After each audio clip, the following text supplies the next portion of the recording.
I'm going to begin with a robbery that is alleged to have taken place really not very far from here. And it was in the year 1143. The scene for this is the priory of St. Bartholomew at Smithfield, which of course is not far, as I say, and the Norman church still stands. It will be known, I'm sure, to many of you.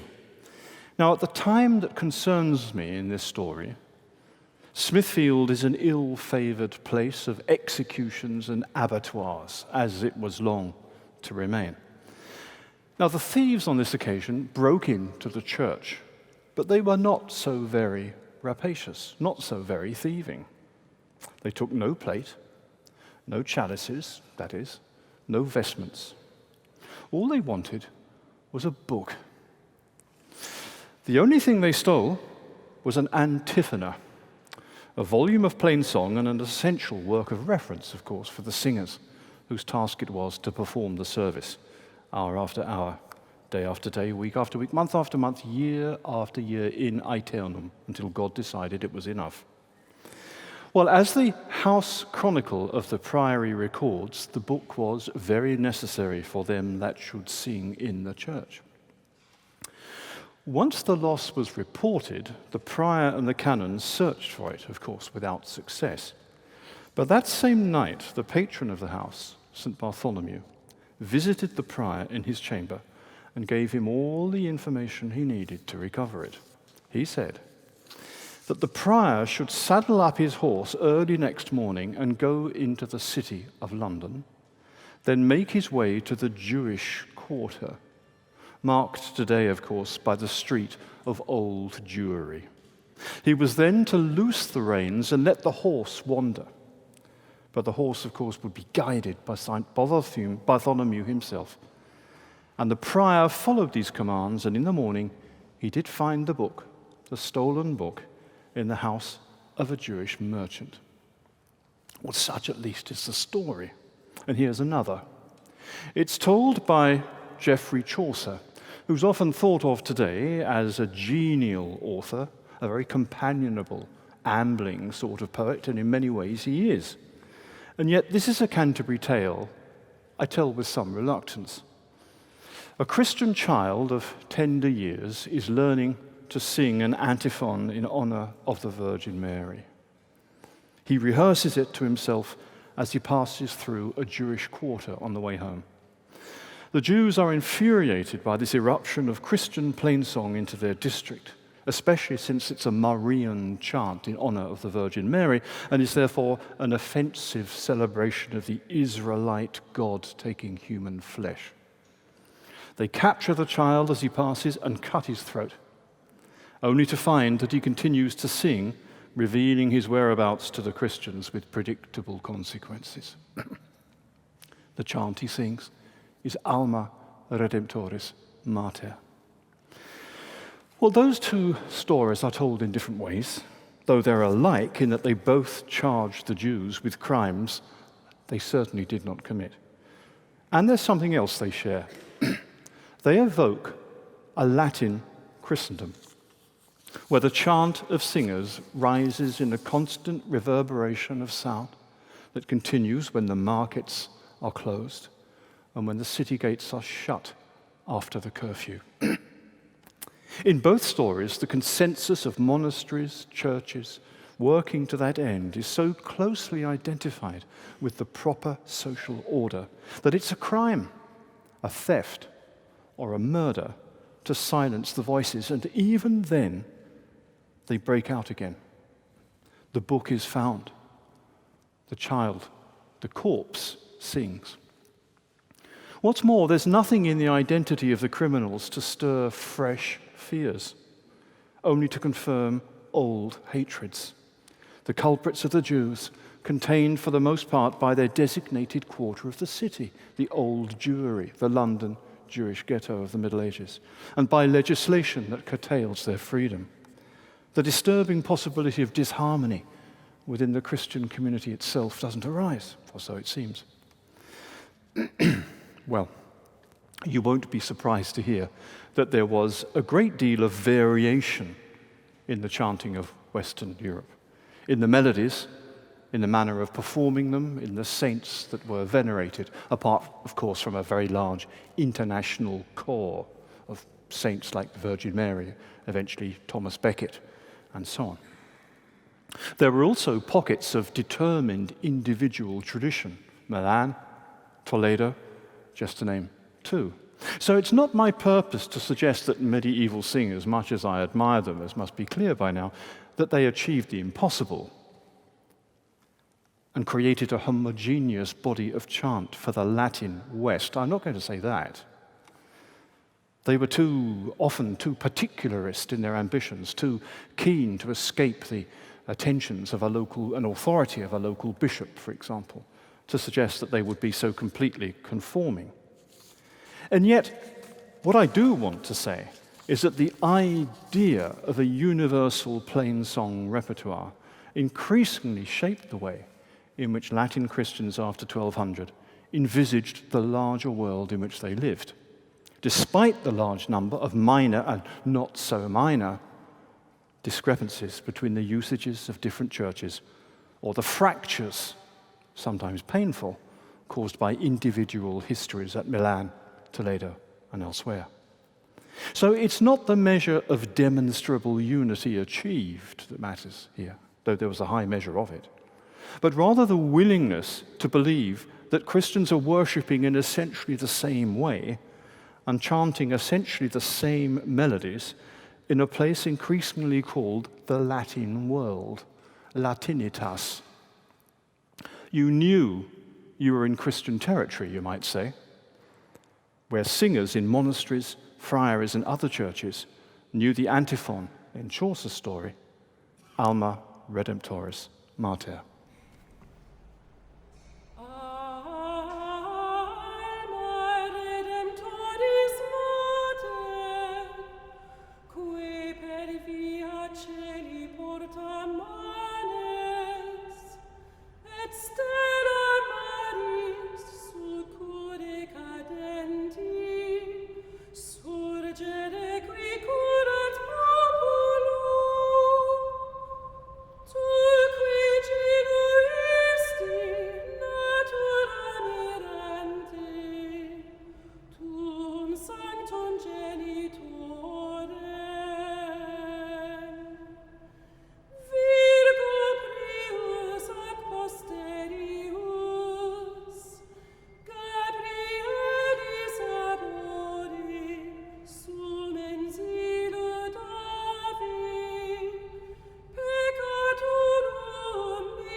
By the time of our poet Geoffrey Chaucer in the 14th century, Chaucer died in 1400, I remind you, and indeed long before, much of Western Europe used a liturgy in Latin that was widely regarded as Roman, and I've tried to explore some of the ways in this course of lectures how that happened.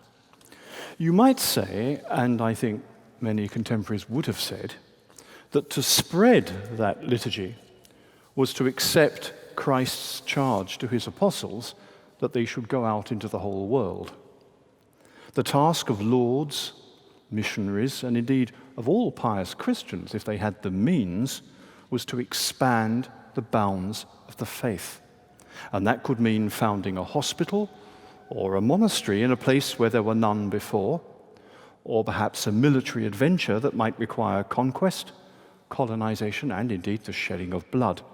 And the Latin expression dilatare terminos, to expand the bounds, dilatare terminos, to expand the bounds, was considered to be as apt for the dissemination of the Catholic faith into pagan territory as it was for the spread of the accompanying feudal jurisdiction that often went with it, kept in place by armed knights.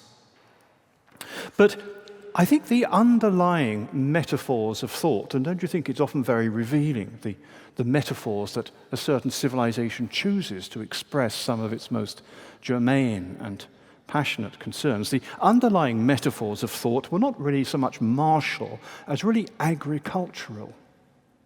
Without liturgy, without singers and priests, There was no cultus in any sense of the word, no cult at the altar, and no cultivation. The words, of course, have the same root, cult and cultivation, as indeed culture. Now, the association of the two, cult and cultivation of land, was really profound. Although many convents and friaries were built in cities and towns, we've got the remains of them all over London, despite the ravages of war and fire, the imagery of claiming barren territory for the gospel, or of colonizing lands infested with thieves and devils, was really very potent and was associated with many of these foundations, not least because they were sometimes built for travelers, that's what a medieval hospital was often for, in places far from any other form of protection or support. So in parts of Spain, for example, where, as you can imagine, the issue of populating empty or formerly Moorish territory with Christians could be especially pressing, the charters of hospitals and other documents repeatedly emphasize, and I would imagine sometimes exaggerate, the remoteness of the location chosen for the new foundation. So we hear of houses found in places, and I quote, once overgrown with forest and frequented by robbers, very dangerous to travelers, but now fertile and pleasant. In the year 1103, King Alfonso VI of Spain granted funds to the bishop and clergy of Oviedo to build a hospital on a mountainous site. And the foundation charter describes it as a region of vast solitude. That's an allusion, in fact, to a verse of Deuteronomy. A vast solitude that would now be populated with pilgrims and other wayfarers. As Otto of Bamberg, the apostle of Pomerania, pressed forward through what is now eastern Germany, he was regarded as a celestial gardener, pulling up evil by the roots and planting good where the power of devils had once sprouted forth like pestilent weeds. Where the seeds of the gospel and choral liturgy had not yet fallen on fertile ground, nature herself was barren of harvest, void and even corrupt, producing monstrosities like the dog-headed men, the cynocephali, whom Adam of Bremen, the chronicler, reported had been seen in the Russian slave markets, half naked and yapping a form of human speech. In parts of Latvia, Lithuania and Estonia, where the work of conquest is especially well documented, a Christian headquarters existed in what was then the stockade settlement of Riga, where merchants, knights, and Cistercian monks with their singers set out to explore the surrounding countryside and, I quote, you can tell what's coming, sow the seed of the gospel. Going where no apostle had ever been, they baptized and laid out parishes, while the merchants sought out the trading stations for fur, amber, and slaves, and singers went with them. One chronicle shows monks singing the sequence at Mass, while hostile pagan horsemen gallop around their church. Another has them chanting the responses, and I quote, but half alive, when supplies were short in winters so severe that the extremities of the body froze. In an especially vivid passage, a document called the Livonian Rhymed Chronicle describes a party of merchants striking out along the river Dvina, taking care to have with them a wise man who can read and chant the service. And if a single image can express the work of the Latins in this and other frontier territories, I think this one of a clerical or monastic singer taking a boat with knights and merchants into a northern heart of darkness will serve very well. Now, to evangelists in the field, like that Otto of Bamberg in the early years of the 12th century, the plain chant of singers in a clerical party was a useful tool, together, of course, with what went with it, the material opulence of incense, vestments made of expensive dyed or embroidered textiles that could catch the eye of many a pagan. Indeed, Otto once entered a dangerous district accompanied by wagons of vestments, missiles, and other things, and his party was encircled as night fell by a band of local men who came upon them in the forest. It was a dangerous moment, very dangerous. He escaped death because the leader of the pagan group was incidentally a Christian, but on another occasion, when he and his clergy were not so lucky, they owed their lives to their singers. Threatened with imminent martyrdom, the clerics in Otto's entourage began to sing psalms and chants, and the pagan warriors stopped to listen, seemingly amazed. Their hearts were softened, so the story goes, and they relented. Now, in 11th century Spain, where frontiers could be shifting but sharply drawn, frontier monasteries, which of course is essentially a constant choir with a logistic support, frontier monasteries were spoken of in the same breath as new bridges, or castelos de fronteros de Mauros, castles on the frontiers with the Moors. In 11th century Aragon, implanting a monastery, and I use the word implanting with a metaphorical vigor, I'm sure you now understand, implanting a monastery with its singers was work that consolidated the Christian presence near a disputed margin, just like building a castellum or a castle. Far to the east in the Levant, there were isolated attempts to establish a liturgical frontier well before the first crusade that did the work, but to no lasting effect, in the Holy Land. When Abbot Richard of St. Vannes, who died in 1046, journeyed to Antioch, he pressed on into one of the neighboring Islamic emirates and began singing masses outside of the walls of the cities he encountered amidst a hail of stones, while a group of clerics sang the choral responses at a safe distance. Those who manned the walls of those cities had good reason to be alarmed, for they were seeing the extreme periphery of an encroaching Latin civilization, heavily armored, men encased in plate metal that had never been seen. And the people on the walls saw that civilization first as a priest and a group of singers. How was all this possible? How has any of this, in a way, been possible? Well, much of the answer lies with something that most of us, perhaps for all I know, all of us, use every day. I mean, the musical staff. Now, it's important to emphasize once more that the question of what would have made musical notation useful to any particular singer in the Middle Ages has no simple answer. It's a question about different ways of living some form of common life, a question about the use of time, about who is available to teach you, how long do they have to do it, what is the relation between memory and written record. But you can imagine that for the purposes of writing a treatise designed to teach or codify, and a great deal of that went on, it was important to have something to illustrate a discussion so that those who read a teacher's account would know what he meant, even though he wasn't there to sing it, to sing what he meant. Well, one idea was to make a diagram of the strings of a musical instrument, such as a lyre or a harp, and then write the syllables of the chant on the string one would need to pluck to get the result. And you have an example of that at the top of the first page of the handout. There you have the lines representing, as it were, a large lyre or harp. Between them, you have the letters T and S to represent tone and semitone, the size of the musical interval between them. And the syllables are written above the string, so to speak, you would need to pluck to get the result. What those strange characters are that look like Fs, sometimes the right way up and sometimes the wrong way up, what they are, we don't need to bother with now. But I could explain it to anyone who wishes to know afterwards. But you can see the basic idea. Now, this isn't, is it? This isn't a musical staff. And why isn't it?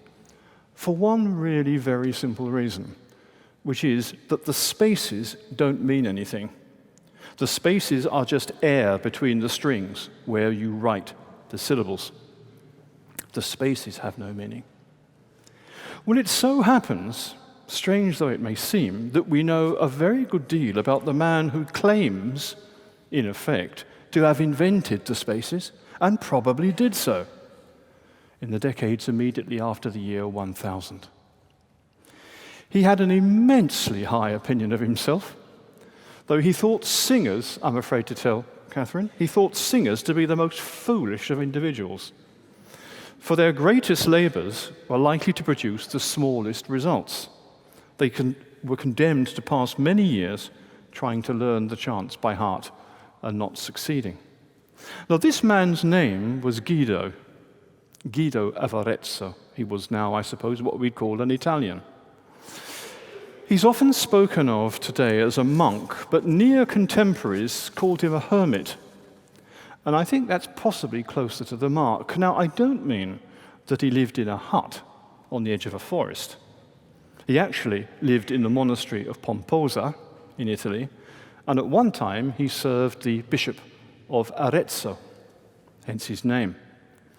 But he did believe, and this is really very important, he did believe, as many in his day were beginning to believe, that a life of prayerful solitude, possibly at times in a remote cell, was necessary to understand why a thorough reform of the church, being so impure, was necessary. And he thought that only those who lived such an ascetic life could acquire the moral authority to speak out. Purity, in other words, was one of his great themes, as it was of many reformers in the 11th century, one of the great ages of, as it were, the wave of conscience in the church breaking and thinking that we must do better. The purity of clergy, not corrupted by the touch of money. They hadn't bought their positions. Not corrupted by the touch of blood, which of course they were forbidden as clerics to shed. Not touched by the corruption of sex, which they were required to refrain from. Taking various kinds of graphic techniques that were already in use, Guido configured the ancestor of the notation we still use to ensure a purity of chant. You can see how deep and extensive are the wellsprings of this invention that you all know. It's far more than a practical device. It's the whole way of, as it were, turning switches on a complete civilization. He hoped that monks and clergies would now have more time for prayer, for the recitation of psalms, for nocturnal vigils, for staying awake through the small hours in prayer, and for the other duties that he calls opera pietatis, the works of devotion. So, Guido set himself the task, and this is how he did it, of combining the two forms of notation that were then in use. That's essentially what he did. On one hand, there were the neumes, and you see those as the next item on your handout, the first color panel. These are extremely delicate strokes of the pen that drew the movement of pitch and were associated, there's no doubt, with certain kinds of vocal nuance. You can see that they are very delicate and subtle. They encode various kinds of refinements, not all of which, I think it's fair to say, are completely understood, though many are. But when they're written as you see them in that first color panel on your handout, they show the direction of the pitch. They say go up, go down, but they can't tell you by how much. The other technique in use is the one we still employ, where you represent notes by the letters A, B, C, D, E, F, G, and so on. Now that, of course, gave a clear indication of pitch. You could say this melody goes A, B, C, B, A. A, B, C, B, A. That tells you roughly tells you exactly what the tune is, but of course it conveys no nuance. The alphabetic letters don't have any of the fluid subtlety and delicacy of those almost nervous strokes of the pen that we saw a moment ago. So Guido associated the two methods, and you have an example of the result at the very bottom of the first page of your handout. What you have there is a series of letters. You can see the letters at the beginning of the far left, D, F, A, C. That's the alphabetic notation. And what we think of as the stave lines, as the fundamental thing, are actually only in one case, that's one for F, written out. You can see it's traced in red ink. The others, actually, in the strict sense, aren't written at all. They're just scored into the parchment with a stylus. And you can see, I think, then, that what the stave lines do, you see, to us, it seems the lines are what it's all about. But all the lines are doing is giving you a way of perpetuating across the page the letter which is at issue, the letter of the alphabet notation that's at issue. It's also technically, I'd be interested in your views on this, it's also technically a kind of graph. You've got, as it were, pitch on an x-axis and sequence of time on a y-axis, and if this qualifies as a graph principle, I imagine it doesn't quite, but if it does, it's one of the earliest appearances of the graph principle, I think, in Western writing. Well, if you turn over, you see what this could come to.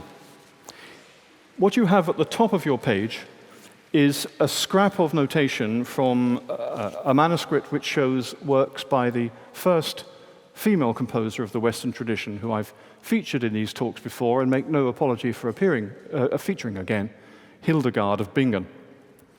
There you see you have got, now the lines have been inked, but the line for F is written in red to distinguish it, and there's a little dot placed at the start of it. 5 notes up, as you would expect, is the C, as it should be. So that's a C clef. We've got something now that's starting to look like clefs. But what this allows you to do, as you can see, is retain the fluidity of the neumes. So you've both got pitch specificity, and you have got the fluidity of the pen strokes. You've got them both together. And that's really what it was all about. And that's how our stave notation really first started. And the example you're looking at almost certainly passed under Hildegard's eyes, because it's from a manuscript that she almost certainly supervised. And it's thanks to the preservation of her works in this notation of surpassing delicacy and clarity that we are able to hear her music, such as her notable sequence for St. Maximin, Columba aspexit, of which your handout gives you text and translation.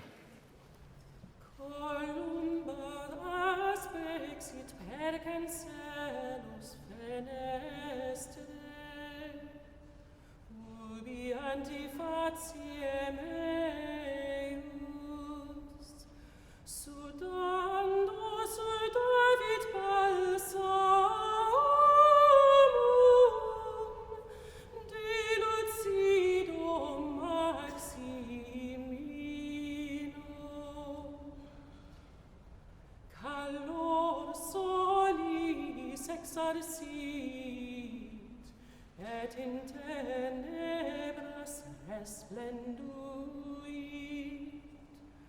unde gemma surrexit in edificatione templi, curis sibi cordis benivoli.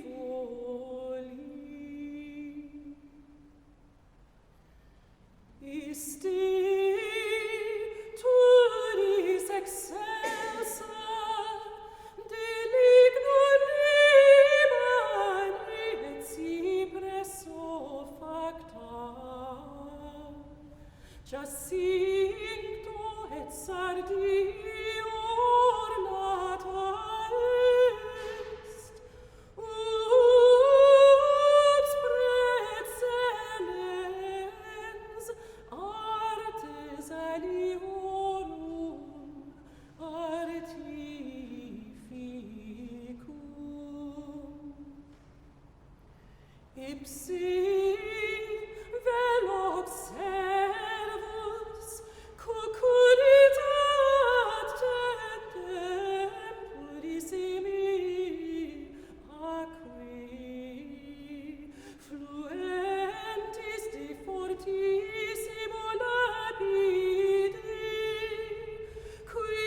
sacrificium in aridibus perfectistis.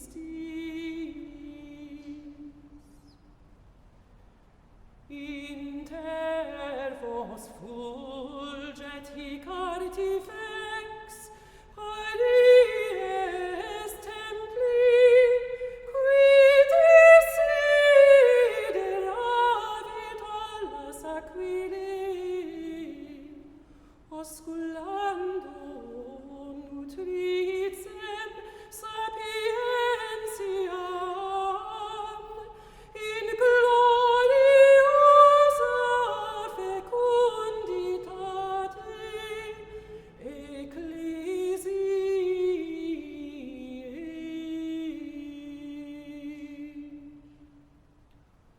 O Maximini, mons et falices, et in utroqui altis edificatio appares, ubi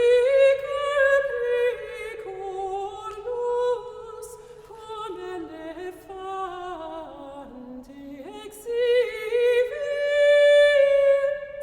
et sapientia in deliciis fuit. Tu es fortis et suavis in ceremoniis et in coruscatione altaris ascendens ut fumus aromatum et columnam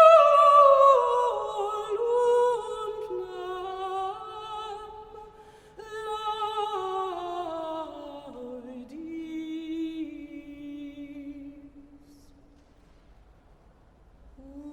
Ubi intercedis pro populo, qui tendit ad speculum in lucis, cui las est in altis.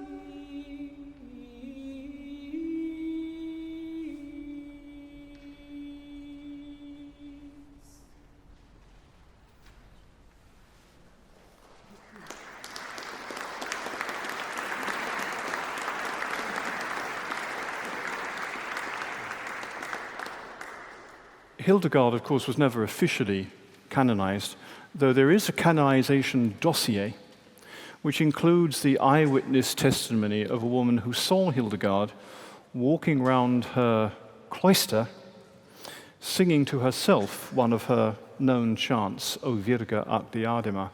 It's a unique glimpse into the way Hildegard actually used her compositions, and you might think it's not really performance at all, but a prayerful running through of the words and the music, much like you just heard, I think, for Hildegard's own prayerful purpose. The Cistercian monks, those who built our own great abbeys that you'll know, I'm sure, of Fountains and Rievaulx, among others, now, alas, fragments, were especially active in spreading this new system with staff lines, much that was authentic but had been lost, they believed, and it had to be put back. So they had their communities of lay brothers who created farms, built byres and barns, and dug canals and ditches, and the Cistercians therefore became a major force in that spread of agriculture and animal husbandry into areas that were often frontier zones, taking the stave with them. And the system was also on the move from the end of the 11th century as knights from many parts of Christendom went east.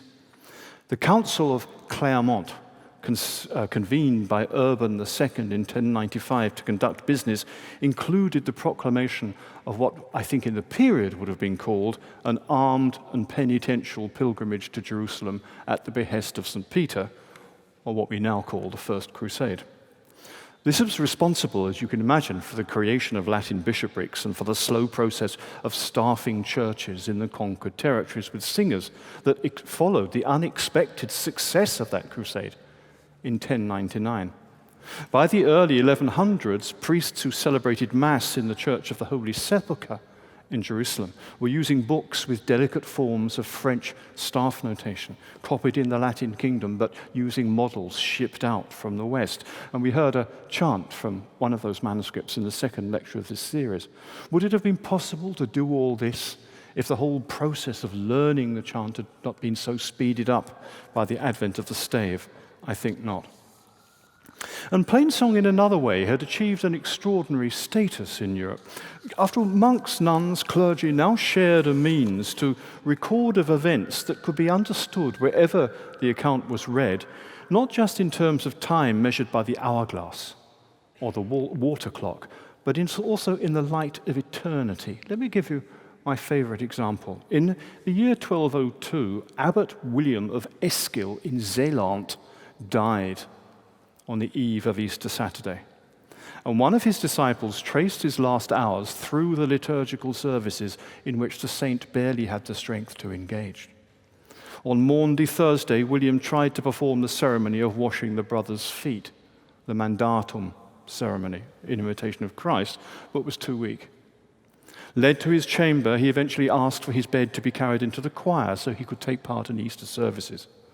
At Matins, the choir had just begun the third responsory, Dum transiset sabbatum, when the Saturday had passed, when a sign was given that he was now at the point of death. His life began to pass away as the Sabbath passed.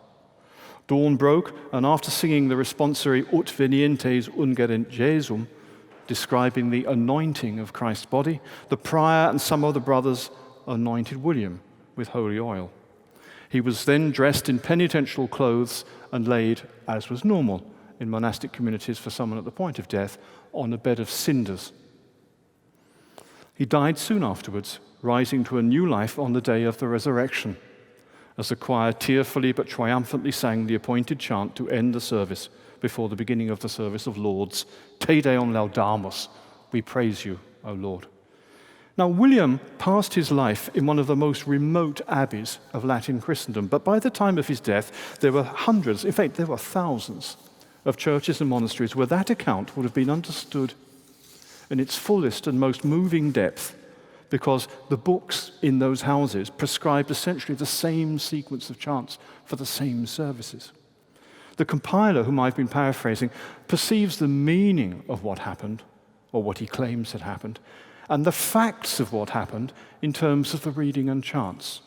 The events, you might say, happened in time, and yet also out of time. Another way in which singers helped to create a common culture in medieval Europe is so discreet that it could easily be missed. Now, since each day of the liturgical year had its chants assigned, reference to a specific chant, as you can imagine, would fix a day when something occurred or was planned to take place. The chants used in this way are almost invariably introit antiphons that begin the Mass and therefore lodge, you might think, more easily in the memory.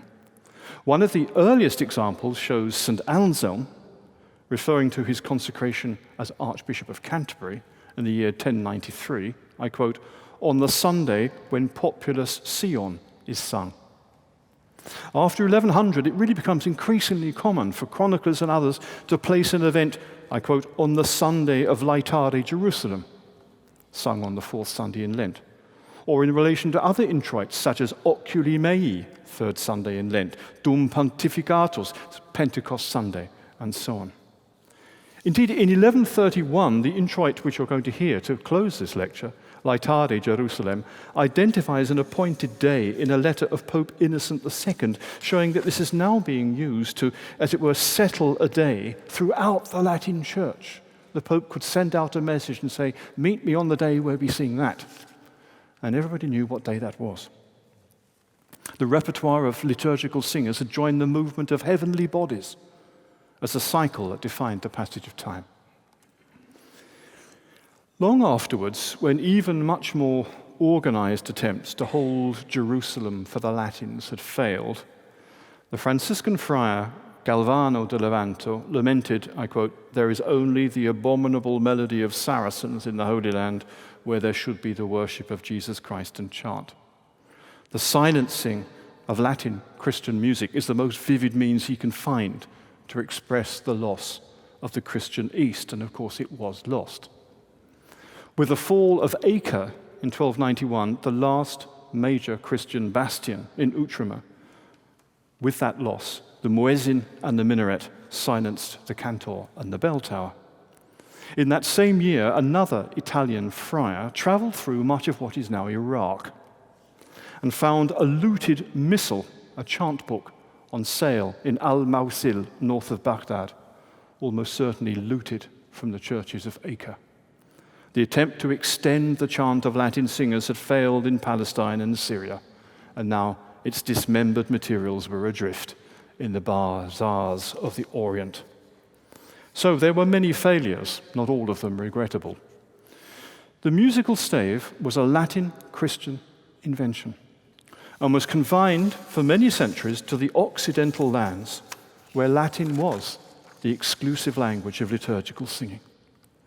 It provided the means for an aggressively expansionist civilization to train singers quickly so that the flag of Latin liturgy, you might say, could be planted in Spain and Livonia, in the Holy Land, and in a great many hospitals and chapels in rural or indeed wild locations. There's something to lament in all of that, as there is in all colonizing enterprises. But perhaps there's something to laud. The world has the passions of J.S. Bach and the late quartets of Beethoven because monks, clergy, and knights of the Central Middle Ages drained marshes, took boats along uncharted rivers, and attempted to reclaim, at huge cost to themselves and to others, with singers in their train, the holiest shrines of their faith.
Thank you.